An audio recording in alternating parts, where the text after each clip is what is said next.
All right, welcome back. Let's quickly introduce to you Toby Emmanuel. He joins us regularly on Tuesday. Toby, it's nice to have you join us today. Yeah, it's great to be a fantastic interview with our own Peter Side India, and he was very, very apt in all what he said. Okay. All right. Where do we start from? We're still hoping that at some point we will be able to talk to Chris from Sunshine as we go on the show. But let's talk about the Super 8, the nationwide league Super 8. It starts today. So let's see if we can really bring to you some fixtures before we talk about some of the matches to expect. Competition in the lower leagues is quite tough and sometimes interesting. All right, that's it. There are two groups, and we also have fixtures for today. So that's those are today's fixtures. You have Delta Stars taking on NAF Rockets. You also have Spartans in action. Julius Atete taking on Giordano. Casina Feeders taking on Dynamites. That's Group A. Delta Stars, J Atete, Giordano, NAF Rockets. All those teams in Group A, and in Group B, you have Dynamite Force, Casina United, Feeders, and Spartans, and the other team there. But Toby, let's quickly take a stab at this one. It's always good when we have the opportunity to talk about some of these teams. You don't get to see them apart from maybe in the Federation. You don't really get the chance. There's not much hype about the matches they play. But tournaments like this, I mean, gives us the opportunity, forces us the opportunity to talk about these teams. Yeah, great platform for them to excel. I watched a few of the matches of the NLO last season. I was at the Teslin Balogun Stadium when Delta Force played against AC Racing. Fantastic game, and it's always tougher at that level because teams are struggling, are also wanting to just gain promotion, and also the great players are also discovered in the NLO. The avalanche of stars at that place is a platform. So I will not be surprised if all the top clubs, Imba, Rivers United, Plateau United, they also be there, their scouts will be there, also shopping for players, because players who play at the NLU have the opportunity, because it's very rugged, it's very tedious, and playing together like that, it also gives you opportunity if you can survive there, so it's easier for you. We saw Tosi Omoyele playing for Osun United, now he's playing with Plateau United. Tosi Omoyele and Stephen Ode were the two strikers when they play Principal Cup in Lagos. So it's a good thing that the competition is on and preparing them for the new season. Okay, all right.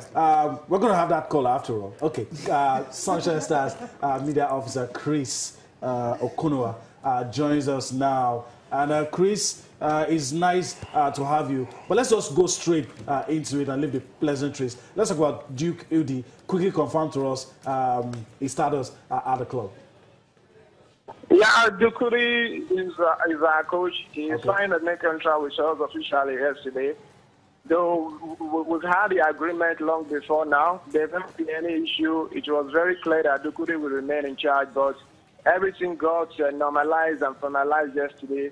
It was made official yesterday. That's in a way to refute all the unfounded rumors making round about his future or his plan to dump Sunshine Stars FC. So I can confirm to you that Dukuri will continue. The romance will continue between Sunshine Stars and, of course, Dukuri, even beyond the next football season in Nigeria, all things being equal, because the new league contains a clause for a renewal for another year after the end of the current deal. Okay. All right. I know you may not be able to answer this, but some will say, what is the reason for all the drama if everything was already agreed and it was just a matter of putting pen to paper? Is there any need? I mean, because it was widely circulated around that he has left the job. I mean, is there any reason for all that? No, there was no reason for all that. You know, of course, the club has some other issues some other logistics to iron out. We talk about the playing personnel, preparations for the new season and all that. It's just about doing things at the right time, at a convenient time for both parties. Not exactly when the media has wanted. Okay, so it's not as if there was any issue that, there was no any issue before for the delay. It was just the right time that they got it, they seal and sign. Okay. Like I said, there were some other logistic issues that were dealt with long before now, and maybe that was the reason the whole thing took a while.